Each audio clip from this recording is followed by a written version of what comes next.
So in the previous lecture, we saw the principle of work energy, which says sum of the work done on a particle between two positions is equal to change in its kinetic energy.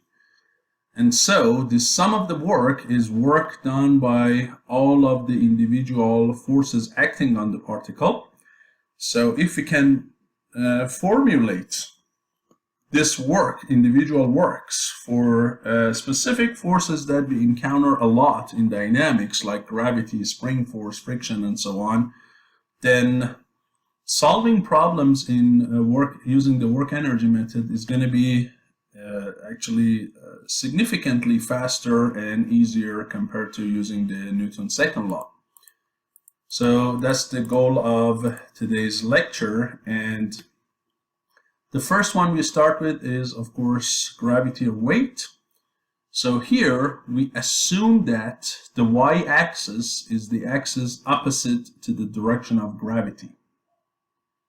Okay, so this is very important because if you remember from the past, we can change the direction of coordinate frames if it helps us solve the problem faster. Like, for example, when you're dealing with an inclined surface, right? Most of the time you tilt it and make your x and y axes new axes that are now what? Parallel and perpendicular to the inclined surface instead of the conventional x and y where y is vertical, really. So you have to be careful if you rotate your coordinate frames and change it from the conventional XYZ, then this formula is not going to be valid. So in this case, again, if we assume that the force of gravity has a magnitude mg and it is in the negative y-axis or negative j, and the displacement in general is dxi plus dyj plus dzk, so we decompose the displacement vector onto the xyz axis, then the f dot dr, the small work, is only going to be depending on dy, and when you integrate it, you're going to get negative mg delta y. So the work done by gravity is negative mg y2 minus y1. So a couple of important things. One is there is a negative here. Why is there a negative? Because here we assume that this dy is in the positive, which means upward direction, and your force is in the downward direction. And so when two vectors are in opposite directions, their dot product end up with a negative sign, right? Because you're dealing with cosine of 180 degrees, which is negative 1. So now, does that make sense? Of course. By the way, the second point that I wanted to mention is this delta y, again, is change in the elevation, okay? It is change in the elevation. So if you lift an object from any point, whether it's ground, it doesn't matter, or any other point, if you raise an object opposite to the direction of gravity, so y2 is bigger than y1, what happens? The work done by the gravity on the particle is going to end up negative, right? Because delta y is positive, mg is positive, this negative make the whole thing negative. Is that correct? Yes, because when you're lifting something, gravity is opposing you. On the other hand, if you lower an object's height or elevation, then y2 is less than y1, so delta y is negative, and then negative times negative is positive. Does that make sense? Again, yes, because when you want to bring down something from some elevation, gravity helps you. You don't need to do anything yourself. Gravity can do the job. Okay, so gravity is helping when you lower, and it is opposing when you lift something. So this is the first formula, which is really important. The other thing that is really important is all that matters is y of the beginning and end point. X and z do not matter. So if you move a mass from point 1 to point 2, as long as the first point and second point are on the same elevation, it does not matter if you move them on the plane they are at. What do I mean by it? I mean, if you have here a plane at a fixed elevation and another plane at a fixed elevation. So this is at y1. This is another plane, xz plane, at y equal y2. So if you move the particle from here to here, or you move it from here to here, or here to any of those 2 points, it does not matter. All that matters is y. The location of x and z is not gonna do anything. And one other important observation is all that matters is end point and beginning point. In between the two, again, does not matter, okay, which is really important. So the work done by gravity does not depend on the path between the two endpoints. It all depends on the endpoints. So in other words, if you go with the path directly from 1 to 2 up like this, so you take it directly upward from 1 to 2, or you go through a tortuous path like this, or you first go down, then you go up like this, or you go up past this plane and come back, it does not matter. The work done all depends on y1 and y2. The path has no effect. And this is not the only force that behaves like this. There are some other forces too, the work of which between two positions only depend on the endpoints, not the path. Those kind of forces, we call them conservative forces. So here, conservative does not have anything to do with political affiliation. It is really basically whether you are conserving something. And you might say, where does that name come from? Could we call it path independent force? Yes, we can. But so when we say conservative force, it means they are conserving, maintaining, keeping something. What is that? We're going to see in the rest of this lecture. What they would conserve for you and keep for you is called basically the mechanical energy. So these forces convert kinetic energy into potential energy and vice versa, but the total of which we call mechanical energy is not going to change. They're not going to convert energy into a form that you cannot get it back, namely heat mostly. Unlike friction. Friction would change your energy into heat, and you cannot get that heat back directly, at least all of it, back to motion energy or potential energy, kinetic or potential. But these forces do, right? You know that when you lift a brick, so you have done some work to overcome gravity, right? Because the gravity work is negative, so you have to do some positive work to overcome that negative work and lift the object. And you might say, okay, I use some work, I consume some energy. Where is that energy gone? Is it just gone into thin air, or it's somewhere? No, it is saved inside the object as a form of potential energy, right? Gravity potential. And if I let that brick go, it's gonna fall down and get its kinetic energy back. But if I move a brick onto a rough surface from point 1 to point B, the friction, we're going to see, it's also going to do negative work on it. So in order to move it, we have to consume some energy, and we do some positive work to counteract that negative. And then you might say, okay, I used some energy and moved it from point 1 to point 2. Where is that energy now? Is it also stored in the brick? If I let the brick go, what happens? Well, nothing. All of that energy, friction, converted into heat, and you can never convert all of that heat back. Even if you have a mechanism, you can never get it 100% back into kinetic energy again. Why? If you had it, or you will have it in the future, you'll see it's due to what we call second law of thermodynamics. because during this process something called entropy created. When the entropy increases, you cannot make the process reversible, okay? So you can never exactly get the whole thing back. So those are non-conservative forces like friction, but gravity, and you're going to see spring, these are conservative forces. So let's look at the spring. So spring, if we assume that the unstretched length of a spring is R naught. So when it is at length R naught, there is no stretch or compression, stretching or compression in the spring.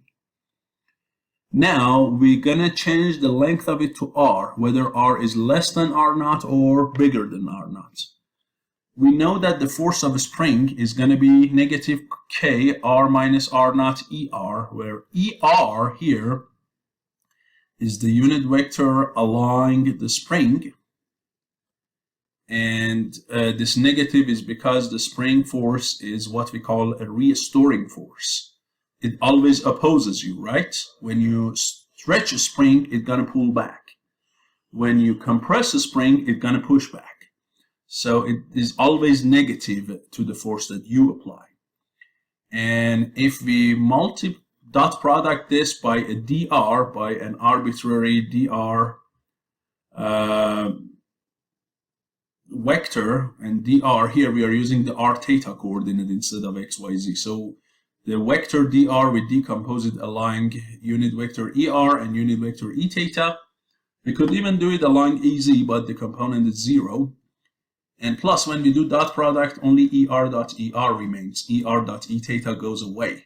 So you're going to be down to negative kr minus r naught dr, and if you integrate it between two positions, you're going to get negative k over 2 s2 squared minus s1 squared, where s here is r minus r naught, what we call elongation or deformation. So the parameter s here is not the length.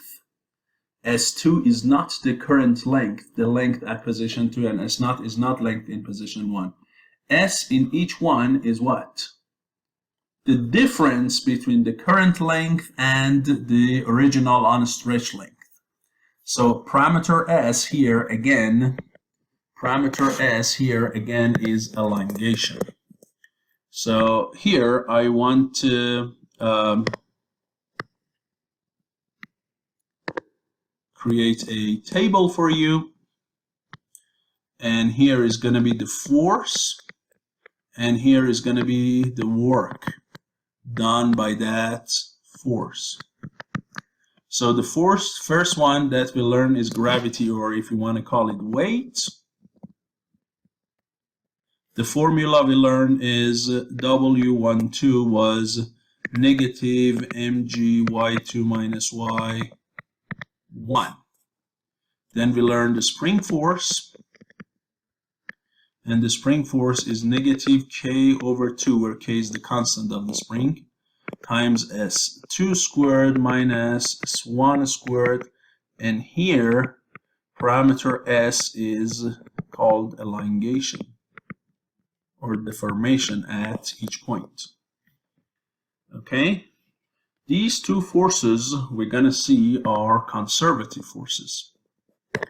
These two forces, clearly you can see that the work done by these forces only depends on what? Clearly only depend on the end positions. You see here, again, all that matters is end elongation and beginning elongation. It doesn't matter how you go from first one to the second one.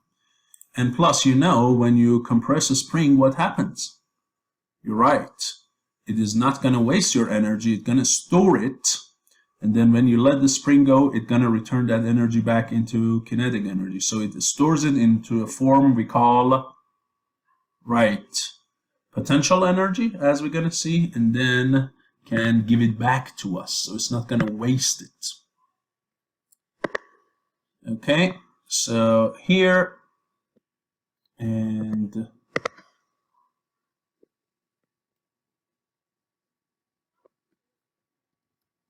here.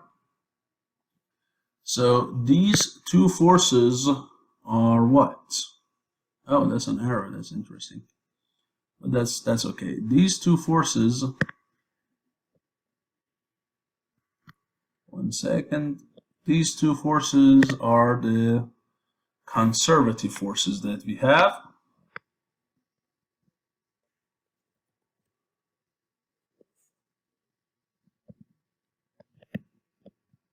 But not all forces are conservative. So let's look at other forces. One is kinetic friction. Clearly, kinetic friction is always opposing the direction of motion. The kinetic friction force is what? Mu k times n. If the travel distance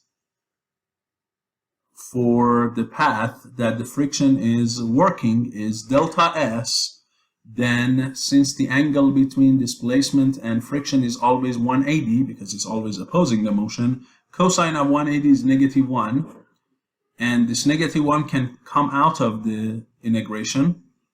And also the kinetic friction force is mu k times n, which is constant, or at least in this case we assume that mu k is constant, we assume that n is constant.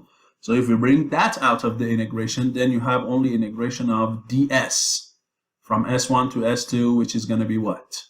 Delta s. Okay, so the kinetic friction here, if we go and let's see if I can zoom out, there we go. So the kinetic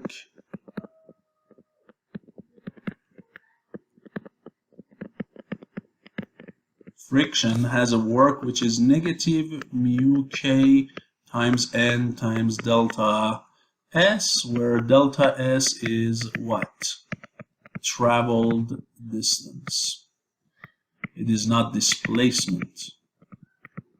So if you move a point, mass from point 1 and go all the way around the circle and come back to the beginning point, the work done by friction is not 0. Because here delta s is not displacement, it is travel distance. So delta s is going to be the circumference of the circle.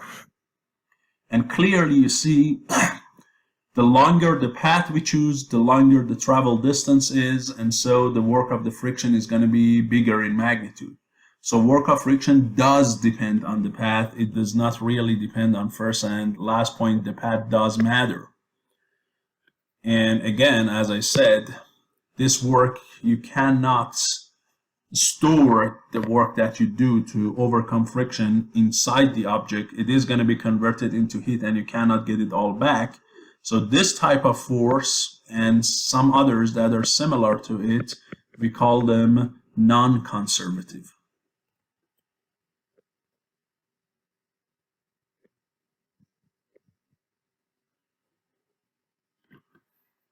So that is the first one. Now,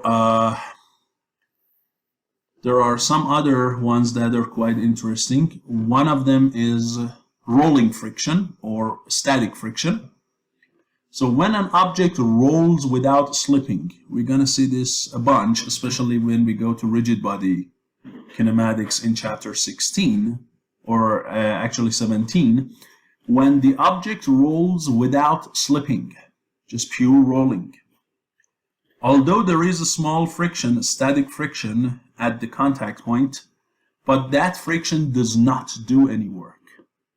Really, yes, because if you remember, the power, which is rate of doing work, is F dot V, or force times velocity, right? But when you have rolling without slipping, as we're going to see later, the contact point comes to a momentarily stop. The contact point does not slip. It comes to a temporary stop, so velocity goes to 0, and then it moves, and then the next point comes to stop, and it keeps doing that. So the velocity of the contact point in pure rolling is 0, therefore W is 0, and so the work is going to be 0. Okay, so the friction in rolling without slipping doesn't do anything. The similar thing is normal force, right? Normal forces are always perpendicular to the path, and so their dot product with displacement is always 0. There was one more thing that we learned last time, the work of which is 0, if you remember, and it was the tension of the rope in pendulum. Okay, so there are 3 things here, the work of which is 0. And one of them is basically, and let me make them separate, because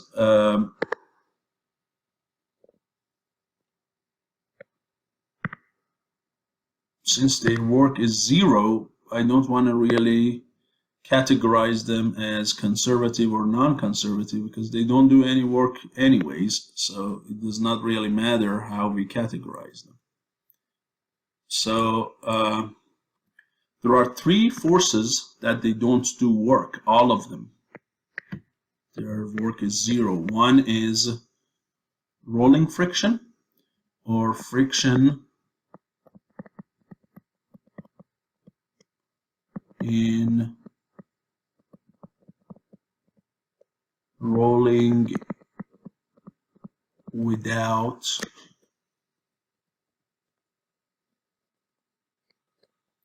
slipping. Then we have normal force. And then we have rope tension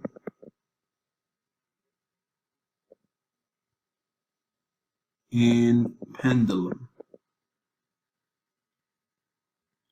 So I guess I've shown you that none of these guys are doing anything. Now you might say, well, if I pull an object or push an object by some force, right? So let's say I have here a box, and this box is on the ground, and then I apply a force. Let's say I push it myself with my hands, like this, F. Or it's the force from that hydraulic cylinder that we have seen in the previous example, or so on.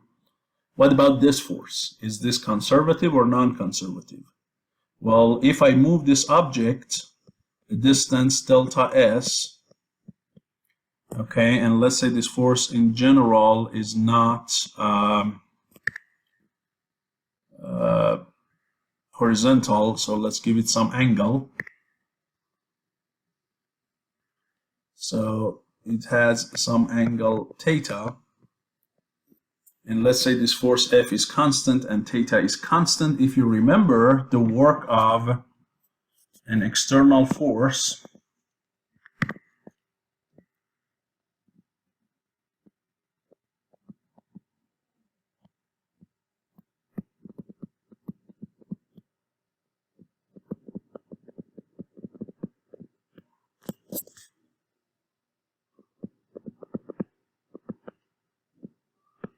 so external forces applied other than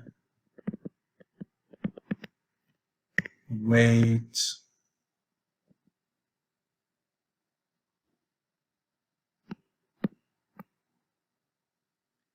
okay, let's see if I can move this.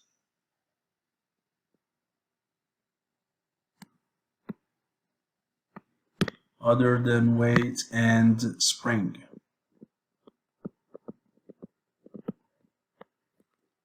So the work of these, as you can clearly see, is what? Is F times delta S times cosine theta. And here we assume that F is constant in magnitude and theta is constant. And if it's not, then we remember it was integral, right, from R1 to R2 of F dot dr, which again depends on the distance traveled. So these external forces are also non-conservative, okay? Good. So we have seen the common forces that we use in this course. Which one depend on the path, which one don't, which one don't do anything at all. Now, you might ask, is there any other force that we see in this course? Well, not in this course, but anywhere else outside this course in real life. Are there other forces that we might see, and do we know if they are conservative or not?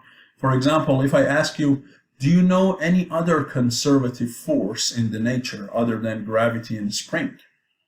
Somewhere that you apply a force, but and you do a work, but the energy that you basically consume is not going to be wasted into heat. It is going to be saved into object as a form of a potential energy. Where is that? Especially if you have an EE or let's say mostly EE major, electrical. Where is it? You have seen them in physics too, right? Yes, probably the force done by what? An electric field, right? And also by what? Magnetic field. These two fields are also what? Conservative too. So if that's your major, EE and CE, these are the two other conservative forces that you would see. Good. So we got these basics. Now that we got them, let's go and do one more problem using what we learned.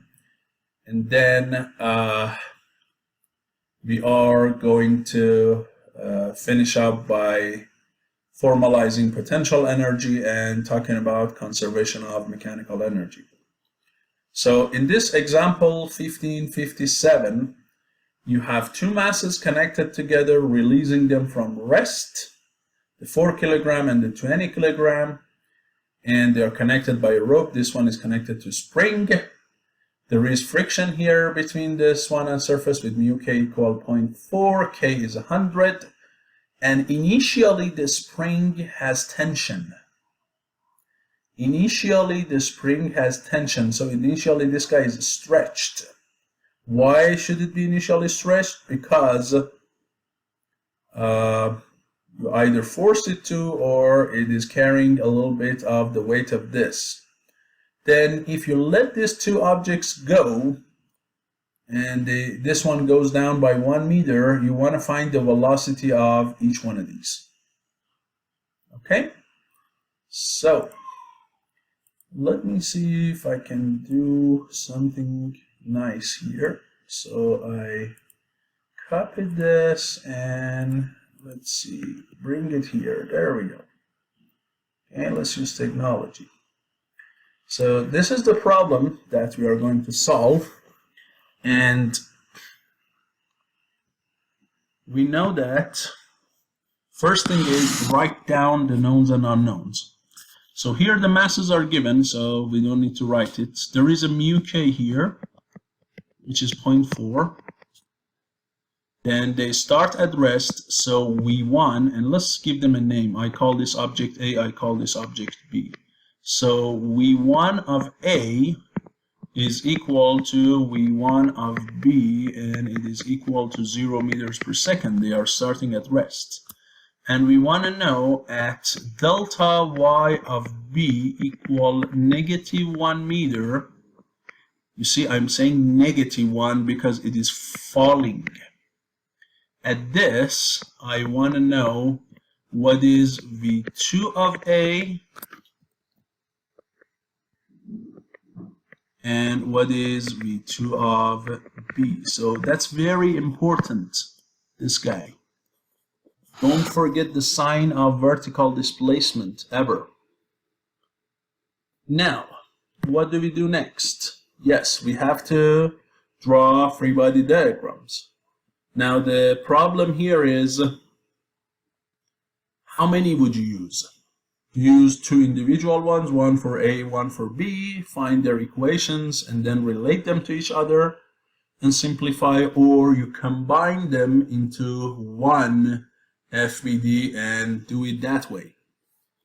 If you remember in the classroom, we talked about here in this problem that we did in the classroom, which was an important problem, and we came up with an important conclusion. In this example 15.3, we saw that not always when you combine FBDs into one single FBD, you can neglect the work done by internal forces. In other words, we have seen that in Newton's second law, if you have a system of particles, external forces do not provide acceleration to the center of mass. And internal forces do not, I'm sorry. Because internal forces, when you sum them, they cancel each other. They are all action and reaction. But what about the work done by internal forces? Do they always cancel too? And the answer was not necessarily.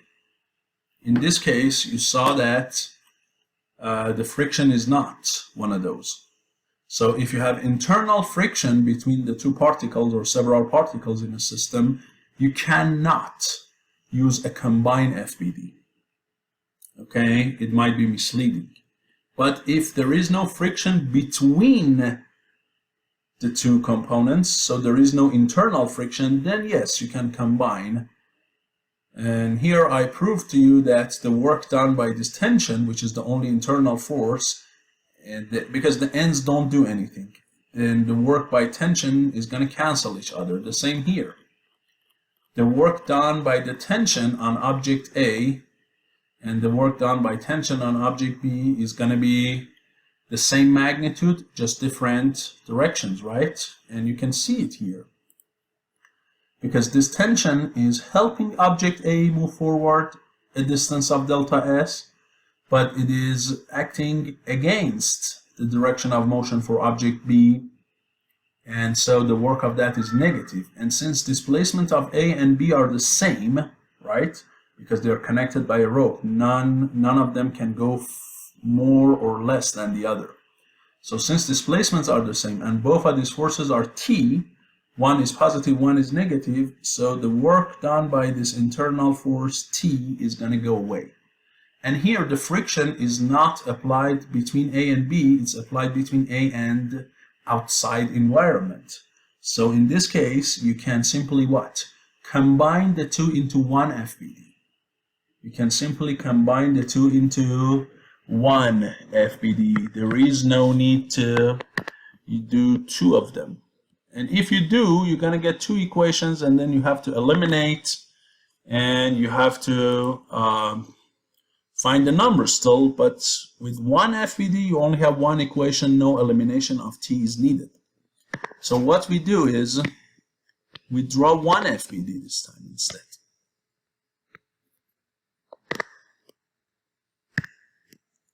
So this is my system, and the forces acting on it are MAG,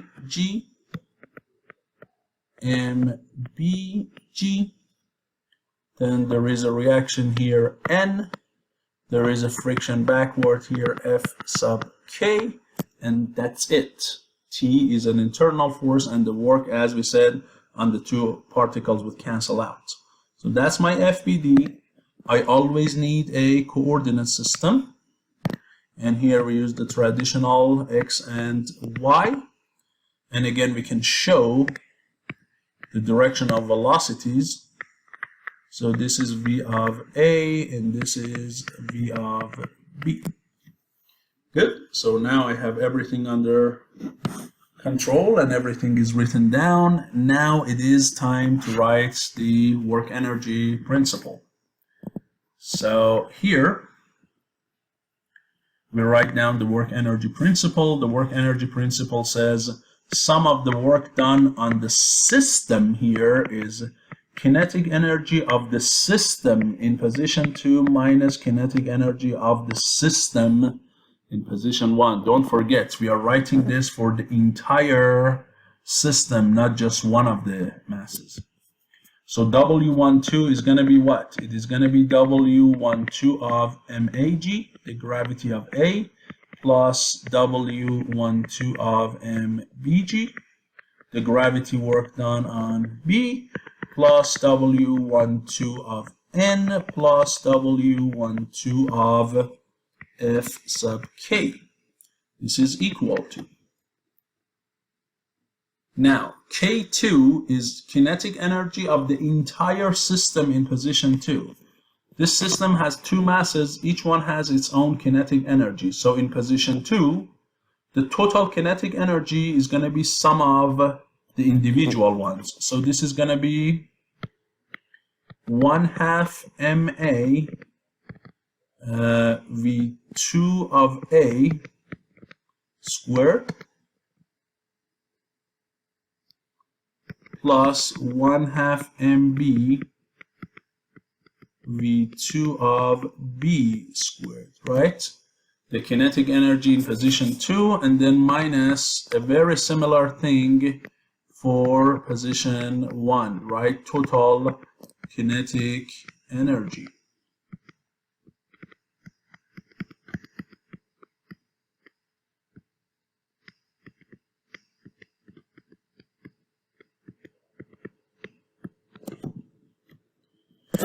And here, we know in the beginning both velocities are 0, so the kinetic energy in the beginning is 0. Good. In the second position, I don't know the velocities. Fine. Let's go to the left-hand side and see what we know. The normal force here is acting perpendicular to the direction of motion for object A. So the work of that, as we know from the previous table, is 0. The work done by gravity, we have a formula for it, and if you remember, the formula was what? Negative mg delta y. So it is going to be negative mag delta y of A, and this is going to be negative mbg delta y of B, and the work of friction was negative mu k times n times delta s. So we're going to use the formulas we learned. Now let's fill these parameters in. So ma and mbg are given. M, we know them. What is delta y of A? Well, A only moves horizontally, it does not move in the vertical direction, therefore delta y of A is 0. For B, we know it's negative 1 meters, so we have to plug in negative, and that 2 negative would cancel, it's going to be positive. Completely makes sense because B is going down. Here, mu k is given, delta S and N we have to find. Well, how far A goes forward if B goes 1 meter down? It has to go 1 meter forward because they are connected by a rope and the rope cannot be stretched. So delta S magnitude is the same as delta YB, 1. What about N? For N, we have to resort to the second law of Newton. So for N, we have to look at the FBD of object A only. Although that's quite obvious, but just want to show it to you. So this is the free body diagram only of object A, and clearly if you write down some of the forces in the y direction, it is going to be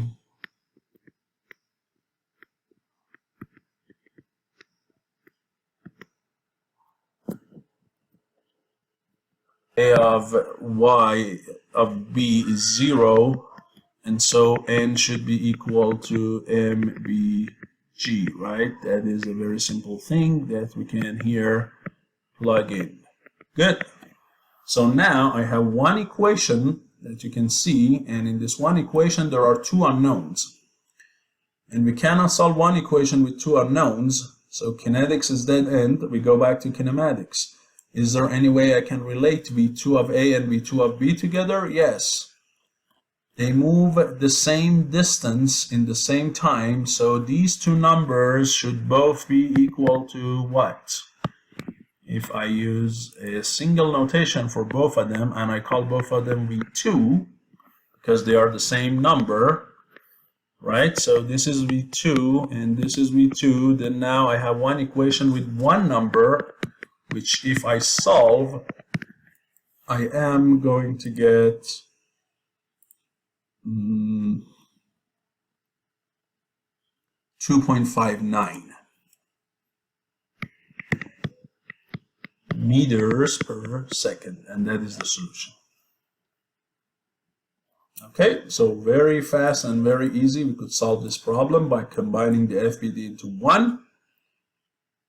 Why could we do it? Because we did not have any internal force that's sum of the work of which on all system is non-zero, like friction. The tension is okay. So we could combine. Again, we could have individual ones. Then we're going to get two of these equations. For object A, it's going to be gravity, N, and friction. For object B, it's only going to be gravity. And when we add those two equations, and then T also, T for A and T for B. But when we add those two equations, the T would cancel out. And when we add those two equations, we get this one that we just wrote. So this one is like adding those two equations together and then canceling the T's. Okay, so very simple. Okay, now that we have seen a few problems solved using the work energy principle, we're gonna come and talk about a new quantity, which I mentioned several times, potential energy, and provide formulas for that, and then write this principle of work energy in a new way, in a new notation, using changing potential energy and changing kinetic energy. So we're going to just rewrite it in a new notation, and then see for special cases that there is no non-conservative force in the system, then we can have the total kinetic and mechanical energy of the system is not going to change. We call it conservation of mechanical energy, okay? And then we have potential energy for two specific forces that we study in this course. One is spring, the other one is gravity. So we're going to provide formulas for their potential energy. And then we have this example 15.8, which is a detailed example. It's a nice example because you have to do a bunch, but we do this in class. What I would do when I'm done with this lecture, I go back to this problem and solve this problem again, but this time I use the new notation. Okay? Or maybe I solve problem 1556 where the friction is not there. Okay, so it's the exact same problem without friction. This surface is smooth. I can solve that using the new notation. Okay, so let's get started. Okay, so we learned that there are two types of forces, conservative and non-conservative. We learned that the conservative forces, the work done by them only depends on the endpoints and not the path. So if we move an object in a loop, in a circle, right? Not circle necessarily, in any closed loop, where the endpoints are on the top of each other, then the work done by them is going to be zero, the net work. And we also learned that the work that we do to overcome these forces is not going to just be converted into heat or something that we cannot restore. It will be converted into a type of energy that we can later release back into kinetic energy if we want to. And that type of energy is what we call potential energy. So potential energy, the formalized definition is this. We say the change in the potential energy is equal to negative of the work done by the conservative forces. So remember, for gravity, the work done by gravity was what? Negative mg delta y. So now negative of that, which is positive mg delta y, is the change in potential due to gravity. Does that make sense? If we lift an object The work of gravity is what? Negative. But negative of that is what? Positive. So it says when you lift an object, your change in potential energy is positive. In other words, you gain potential energy, and that's right.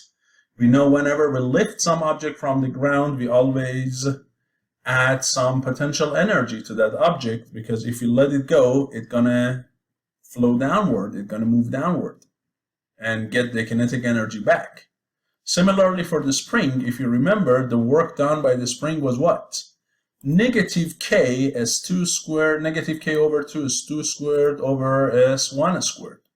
So here, let's assume for a moment that the initial elongation is 0. So we start from the unstretched position. So if s1 is 0, then regardless of the sign for s2, the work done by the spring is going to be negative, because it's negative k over 2 s2 squared. And so the change in potential energy is going to be negative of that, which is going to be positive k over 2 s2 squared, which is going to be positive. So what does it mean?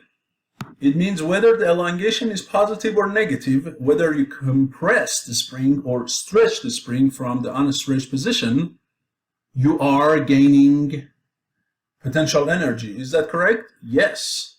Because we know whether you stretch the spring or compress it, it is going to store that energy, and then when you let it go, it's going to basically pull or push you back, and it's going to release that energy. So for the spring, the direction of the elongation is not going to affect the change in potential energy. Is always positive for a spring if S1 is 0. What about when S1 is not 0? Could the change in potential energy of a spring be negative? Yes, when magnitude of S2 is less than magnitude of S1. In other words, if you compressed it initially, now you release a little bit of that compression.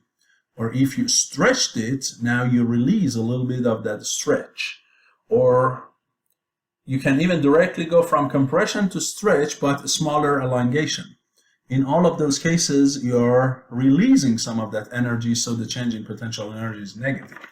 For gravity, it depends whether you go up or you go down. You go up, change in potential is positive. You go down, change in potential is negative. So that's the definition of change in potential energy, negative of work in the conservative forces. Good.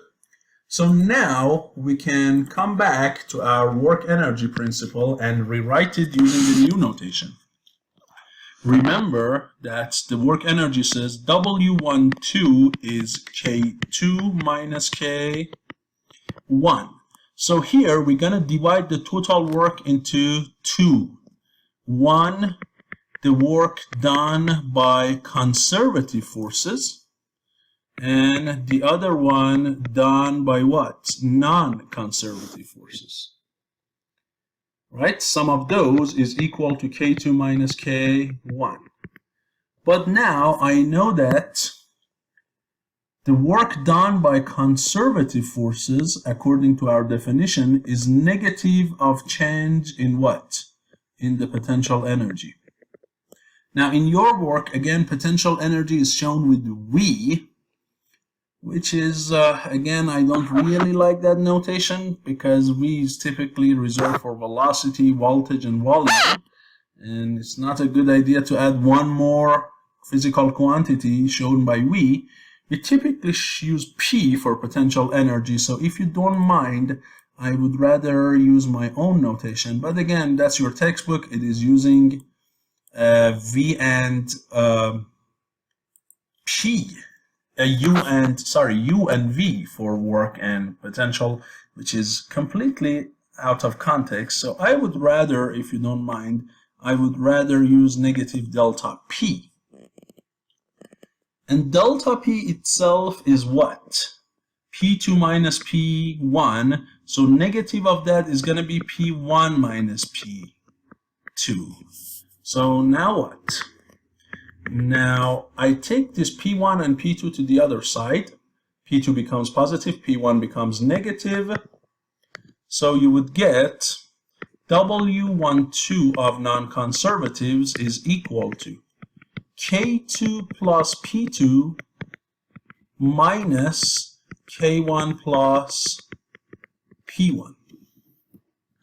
So it seems like the work done by the non-conservative forces is equal to change in this physical quantity, which is K plus P. And this physical quantity actually have a name. It has a name to it. K plus P for any particle at any point, we call it mechanical energy. So it's the sum of kinetic energy and potential energy. Basically all the energy that the system can have for moving, and whether it's potential or whether it's active. Kinetic energy is the active motion. Potential is the one that has the potential to be converted to motion. Sum of all of that we call mechanical energy. So it says if there is any non-conservative force in the system, that creates a change in what? In mechanical energy from position 1 to position 2. Now, if the work done by non-conservatives is positive, then I'm gonna what? Gain potential energy, right? So this is, by the way, this is the other notation that we were after. This is the second notation of what? Work energy principle. So this is still what? This is still the work energy principle, but we wrote it using new parameters and new notations. That's the same thing. And again, it tells me that if work of non-conservatives is positive, then mechanical energy 2 is going to be bigger than mechanical energy 1. In other words, you are injecting energy into the system. And when is that? For example, this case here that we had, where you are with an external force like your hand or any other thing, you are pushing the system forward, right? So if you look at the system in the beginning, as it's moving on a horizontal surface, it is, if it starts from rest, it has 0 kinetic energy, and then since there is no spring and it doesn't move vertically, there is no potential energy. When it moves to a position 2, where it has some momentum, still no potential energy, but it gains some kinetic energy. So you see, K2 plus P2 is bigger than K1 plus P1. Why? Because this external force is doing a positive work on the system, and because this theta is less than 90 degrees, and it is injecting energy into the system. On the other hand, if the work done by these non-conservatives is negative, then you are going to lose some mechanical energy, okay? So your potential for motion and your active motion energy is going to go down. It doesn't mean it disappears, no. The difference is, so you are draining the energy, mechanical energy out of the system. For example, let's say you are using friction, and that energy is not, again, according to first law of thermodynamics, is not disappear, it's converted into another form of energy, which we call heat, thermal energy. And that heat, the problem is you can never completely convert it back to mechanical. Okay, even if you use the best steam machines and boilers and everything, generators, and try to absorb that energy and convert it back to, let's say, spinning of a turbine or something, you still cannot recover all of that. You always have some waste of energy in a thermal system due to second law of thermodynamics. Okay?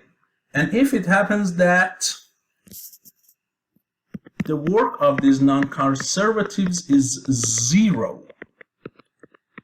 Why? Because either there is no non-conservative force in your system, or if there is, you provide enough energy from an external source to compensate for that change, that negative change. So you provide enough positive change which cancels the negative, and that makes what?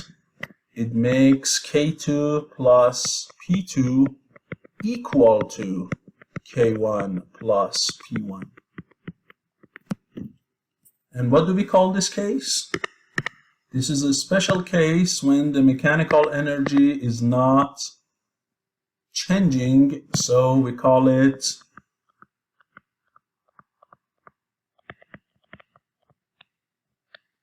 conservation of mechanical energy. When is it that you see the energy is conserved? As I told you, either there is no non-conservative, there is no friction in your system, which in real life it is quite out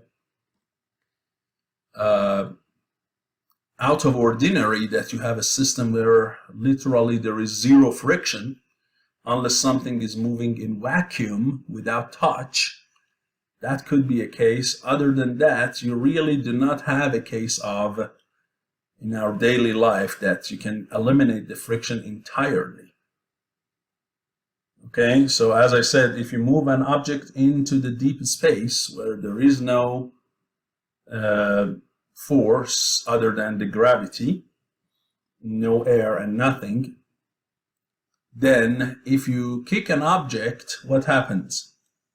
So you give it some initial kinetic energy, and let's say it's far away from all planets, so literally there is no potential energy due to gravity. Then what happens? So P1 and P2 in that case are zero, as I said, it's far away from any planet.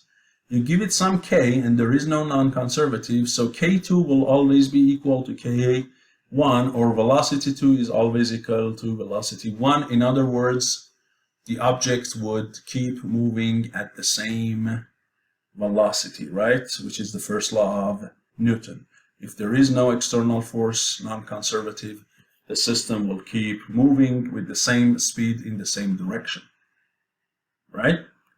Now, in daily life, like for example, when you have a clock, right?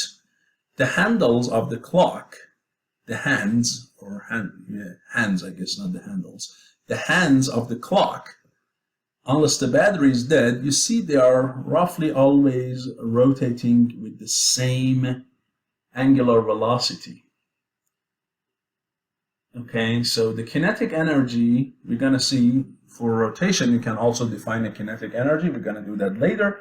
But the kinetic energy of the hand is always the same. It's not going to change. But what about the potential? So when the hand is upward, showing number 12, or downward, showing number 6, between these two positions, the center of hand, the centroid of hand, is going up or down. So P2 is not equal to P1. There is a change, right? So if P2 is not equal to P1, I expect that K2 should not be equal to K1 if there is no non-conservative.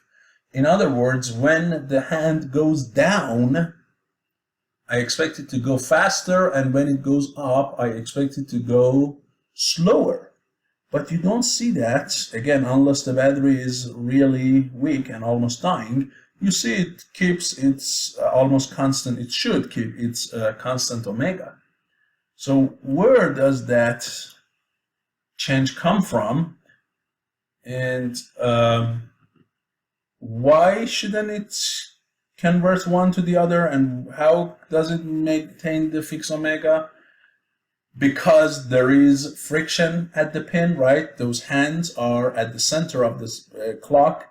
They are connected to other elements, and that pivot point has friction.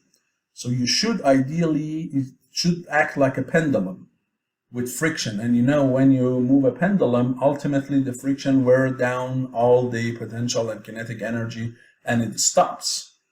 But it doesn't. Why? Because there is the battery which will generate a torque, and that torque is injecting energy into the system. So in the clock, what we do, we try to maintain the balance of energy by compensating for the friction using the battery. So we'll try to keep this as like zero as much as we can and keep this equality, okay? So quite easy to understand. Now, the last thing I want to mention before we solve our final example is we said change in potential energy, right? So what we formulated so far was change in potential energy is negative of work of non-conservatives. Fine. So, for example, for gravity, I can say that for gravity, the change in potential energy delta P due to gravity is negative of negative mg delta T, delta Y, sorry. So it's positive mg delta Y. And then for spring, the change in potential due to spring is negative of negative k over 2 s2 squared minus s1 squared. So it's going to be positive k over 2 s2 squared minus k over 2 s1 squared. Right? And this one I can also write it as mgy2 minus mgy1. Agree? So now if you look, change in potential means what? Means potential in position 2 minus potential in position 1, right? Similarly here, this is potential of a spring in position 2 minus potential of the spring in position 1. And if I compare the two sides, so you see here, two things are subtracted from each other, right? This one is subtracted from this one, and on the right-hand side, this quantity is subtracted from this one. There is a correspondence. Similarly here, this one is subtracted from, let me use other colors, this one is subtracted from this, potential 2 minus potential 1, and similarly here. This quantity is subtracted from the same quantity in position 1. Therefore, by comparison, what we do is, for gravity, we define the potential due to gravity, we define it at any position to be what? mg times y. And for spring, the potential due to spring at any point is defined as k over 2s squared. Okay, so this is how we define potential at any point due to spring, and this is the potential at any point due to gravity. Okay, and that's what you can see here in the lecture too. Right? So the potential due to gravity, you see, is W, which is mg times y, and for spring is k over 2s squared. The only important thing is the reference here. Where is the reference? So here when we say y is measured with respect to which point? Is it always the ground, or can I change? Right? Because we say if it's the ground, and let's say y is upward positive, so any point above the ground has positive y, any point below the ground has negative y. Okay, so that's how you measure y. We know y should have a sign here in this formula. Y does have a sign. So how do we determine the sign? By knowing where the origin is. And now the question is, where do you put the origin? Should you always put it on the ground? And the answer is no. For gravity, the location of the reference, or we call it the datum of gravity, does not matter. It does not matter where you say this is y equals 0, above that is positive, below that is negative. It does not matter. You can put it anywhere and the final answer is not going to change, and that is really important. So if I go back here, first of all, this y, as I said, has a sign. This y, it has sign. And then the datum or reference of gravity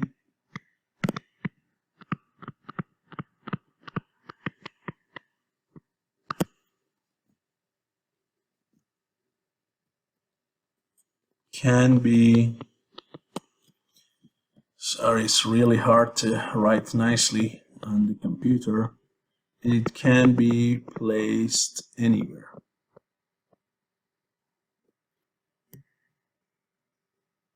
Okay, so it can be placed anywhere.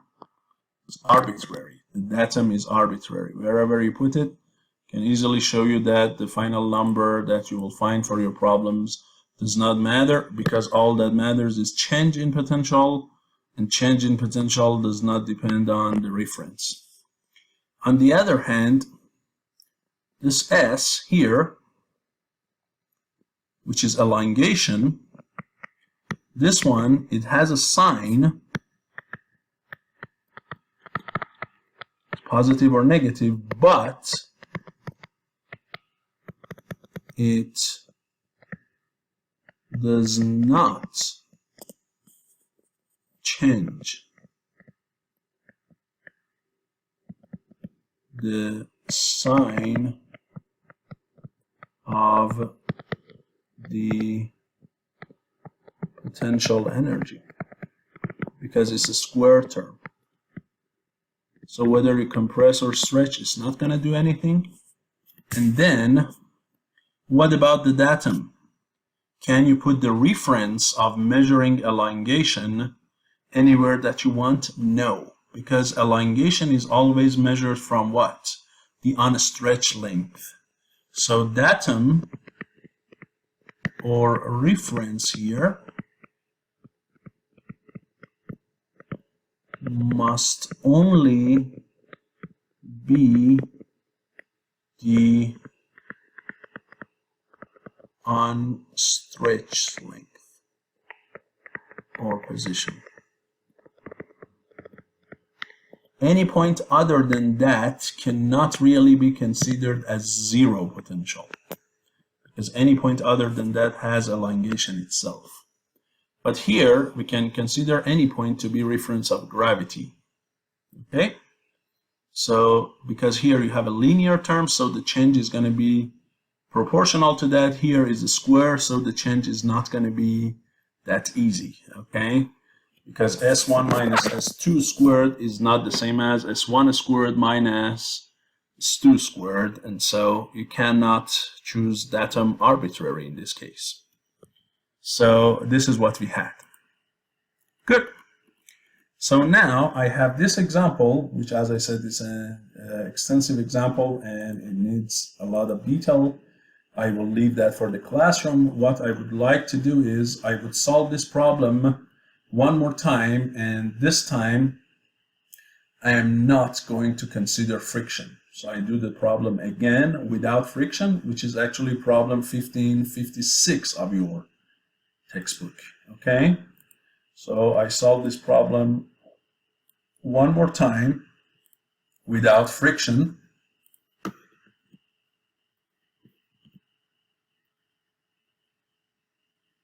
And we assume that there is no friction. And again, both of these objects, if I call them A and B,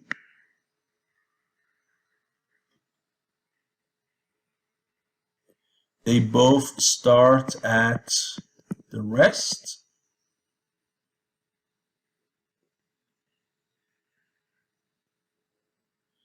And we want to know after object B goes down 1 meter, so -1, we want to know what is their common velocity, right? We'll know that from the last time example that both velocities should be equal. because they are connected by the rope. But what is the common velocity if they fall down? And again here, this surface is what? It is smooth. There is no friction. So what we're going to do, we can draw the system one time in position 1 and one time in position 2, if you want, for the sake of demo, just to see what's happening.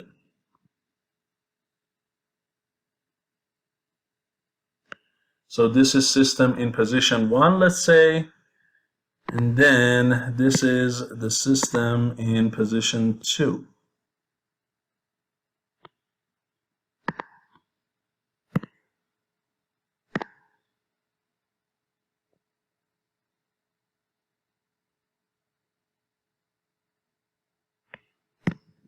Right? And this displacement from here to here is 1 meter. And so this displacement, of course. So the blue is position 1 and the red is position 2.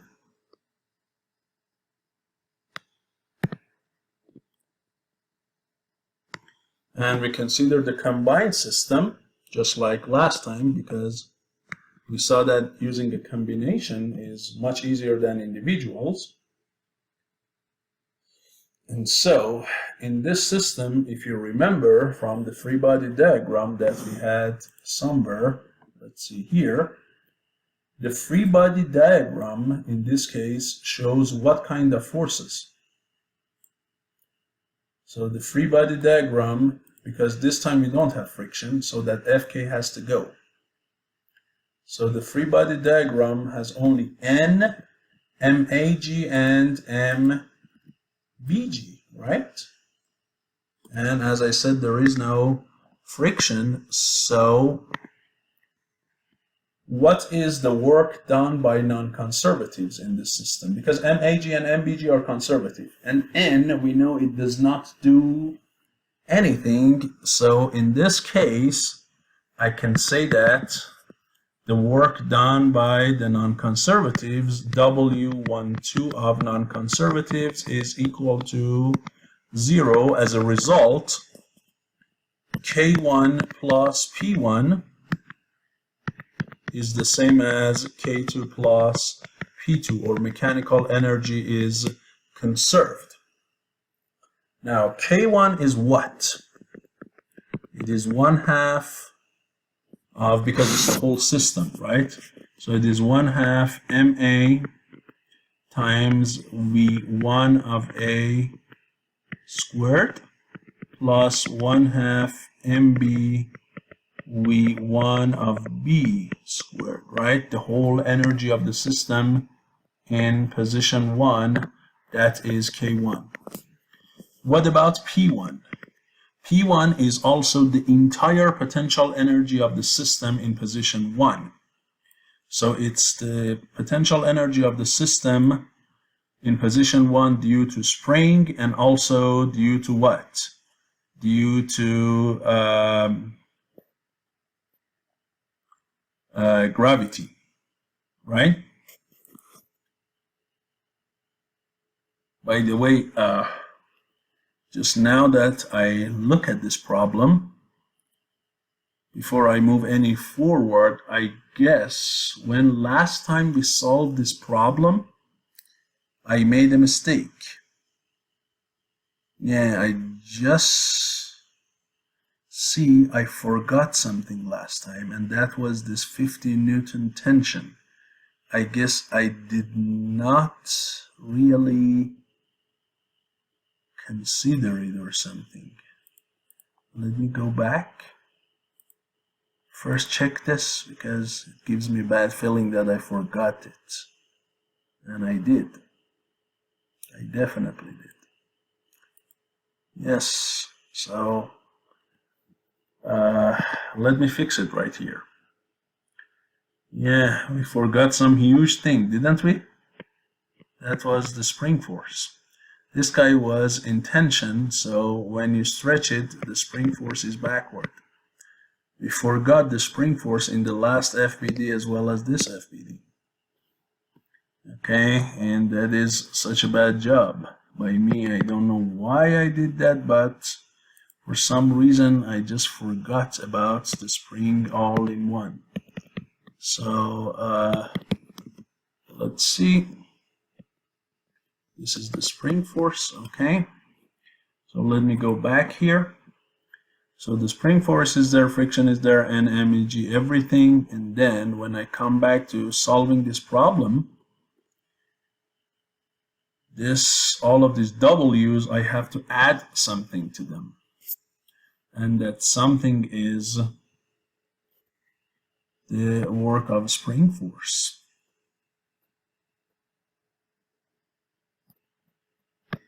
And I really, again, don't know why I forgot about that, but I know I did. So please consider this correction. So we had to do W12 of the spring force as well in this problem. Okay, because the spring force is there. And the formula that we had for the spring force was negative K over 2 times S2 squared minus S1 squared. And now the question is, how much is S1, how much is S2? In this case, first we have to find S1. How do we find S1? From the fact that the problem says initially there is 50 Newton tension and then the spring constant is K 100. So we know that the force of the spring at any point is, magnitude of it is K times S, right? S is elongation, correct? So if this is 50 Newton tension and K is 100, in position 1, S1 was half a meter.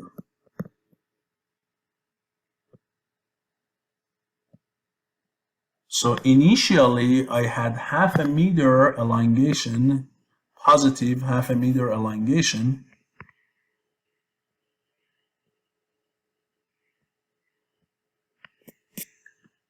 Because it was stretched, that is the tension in it.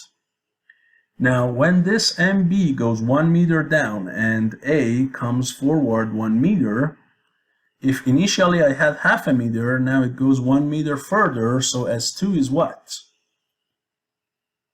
S2 is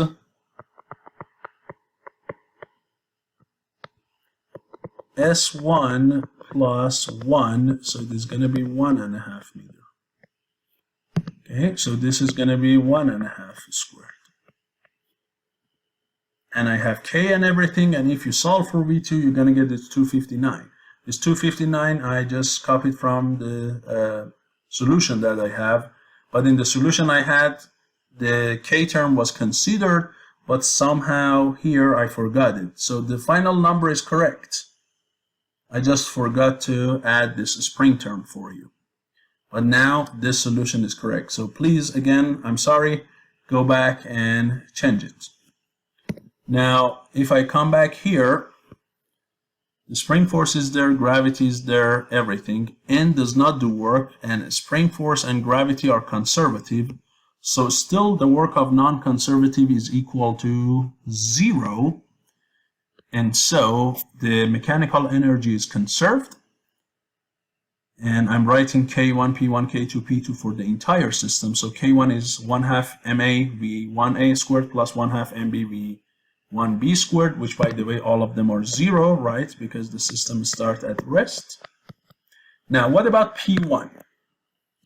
P1 is the potential of the system at any point here due to both gravity and spring. So this P1, I can call it P1 of,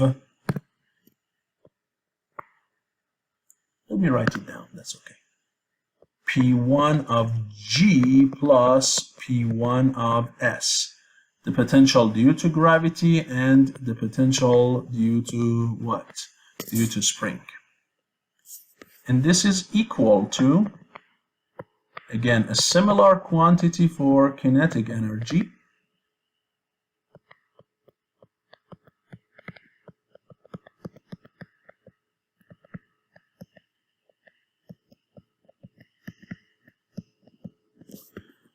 And then a similar thing for potential energy.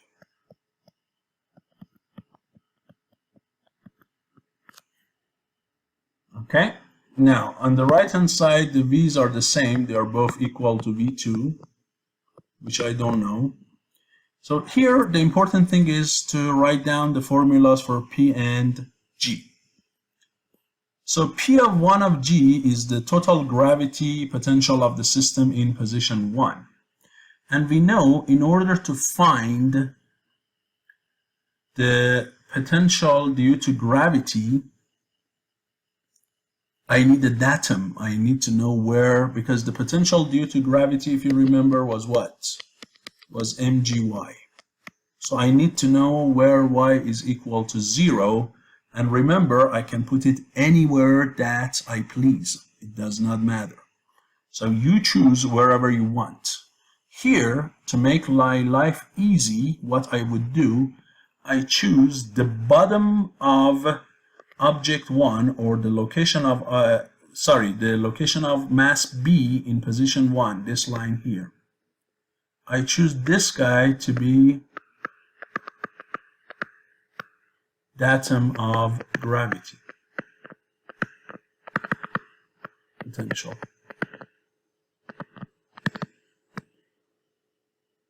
Okay, if that's the case, what does it mean? It means P1 of G for object A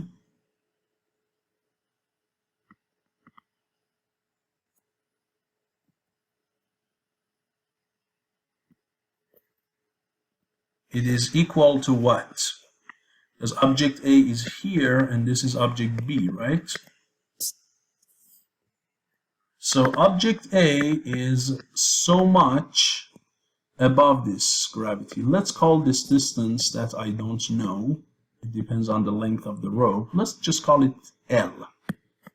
So it is going to be mg times L, positive, because it's above that. What about potential of gravity for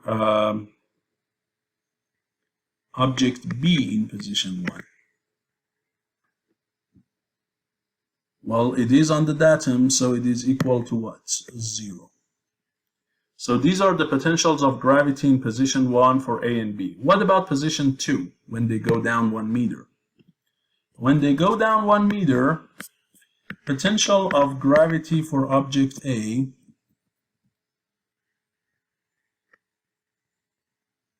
is going to stay the same, plus mgl, because it goes just horizontal and still stays L units above the datum. But potential for object B due to gravity is going to be negative 1 times mbg. So it's going to be negative mbg times, or mbg times negative 1, right, times y, and y is negative 1. So now I know the potential energy in the potential gravity in each position for each particle. Okay, good. Now what about the spring? What do I know about the spring case? So for spring, what is the potential energy due to spring for object A? Well, actually, for spring, I better not call it A or B, because spring is the one that has the potential energy. So I will not give it to object A or B. Object A or B are not a spring, so I'm not going to call it A or B. So I just call it P1 of S and what? P2 of S. So what is the initial potential in the spring due to initial elongation? We know the formula for spring is K over 2S squared. So it is going to be K2S1 squared. And this is going to be K2S2 squared. And how do we find S1 and S2? The same way that I showed you, right? We use the fact that initially the spring force tension is 50 Newton, so S1 is a half, and then S2 is what? 1.5. No difference. Okay, so here this guy is 0.5, and this guy is 1.5 squared. Okay, and so now I can give these numbers. So what is P1 of G? P1 of G is sum of these two together. So if I add these two together, this is going to be, so if I add these two, I would get what? P1 of G. This is P1 of S, this guy. Then I have P2 of S, which can go, let me see if I can make it smaller. If it goes here, and then if I add these two together, that is going to be P2 of G, which can come here. So now, if you look at all this, see if I can make it further small. Zoom out, it doesn't look, it goes any further. Let's try number. No, it doesn't go any further than 10%. But now in this big equation, I have everything, and all of them are numbers except for V's, and then I can go forward and calculate the V.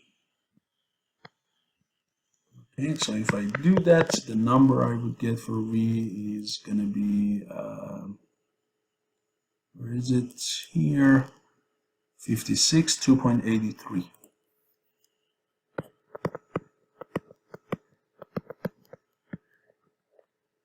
So we solved the very same problem, but this time without friction. And we used the conservation of energy principle. And we got velocity, and clearly if you look, this number is bigger than the number we found back in here. 283 versus 259, and that completely makes sense because here there is nothing to wear down our mechanical energy. There is no friction, but here there is friction. And friction is wasting some of the energy that I could get potentially in the form of kinetic energy. Okay, so everything makes sense. Again, one more time. In this first problem we solved, we forgot to include, I don't know how, but I managed to do that. And sorry about it, but everything else is the same. Okay, everything is good. The numbers are all good. So thank you so much, and I'll see you in the classroom.